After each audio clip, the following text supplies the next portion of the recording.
Ito tagi ka no? Nakasporting yun o. Kaligo na. Wala na kayo lahing sili na. Mga nakatapusan. Mayroong buntag sa tanan. Ang buntag. Sa parang gabi naman siguro ito kay 6. Tapos 9 na. Mga hours man na agwat sa tuwa ni alas 6 pa no. So ayun yung ibati nga nyarang-arang natong pamanit karon. Abi ni mo si George, libay kayo sila si George. Kung sa sunod pa lagi nata si George, ikaw rin gihapon nila. Ang akong gipasalamatan una sa tanan. Ang giyagin sa Ginoo sa tuwan.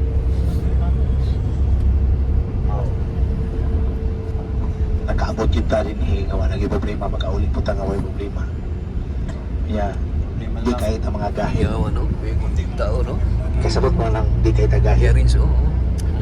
Because when our leader, our tourist guide will say that we'll be here at the time, nakagita. Kaya kung gahil pa ta, di magita. Nagtudyo kung doon na yung agahi ang mga naguna pa nato. Pero kita karon na minaw kita. O kung nalipayan ang giingon sa Biblia, kanang Mount Sinai, actually, dili naman kita kumuban din pero pag-ingon nga mo ato na o kining Egypt, niya mo ato ng bukid sa Sinai, nabaot ang akong desisyon. Ingon yung kumato ko kay gusto yung kumutanaw yun sa pagsaka ni Moses. Hago kahit to siya kay mabuhay kalsada o pa siguro yung camera itong panahon na sakay-sakayan ni Moses. Daghan na. Pero Kaya ang trino. Ratings. tungkol sa iyang trabaho nga pabalik-balik dito, kaya mo yung ng tourist guide sa to, this is the place where Moses and the Israelites stay. While Moses is on the top. Siguro banabana na punto nila gipa, banabana na. Tungkol kay mga mapilain may isbutan kay mga magitong lugar na po. Yung atong burning bush nga atong natuan dito. Akong nakita nga taon-taon na po. Pero kung dito tinuod magiging magaling to, dito kung taging lugar, ang importante rin yun. Dito man tani rounds. Doon ay evidence nga Yeah. ang Ginoo nagpakita kang Moses, nagtabang kang Moses, kung nagpalalangin kang Moses sa katawan niya. Ang ako lang nagulan kay sa kahago ni Moses.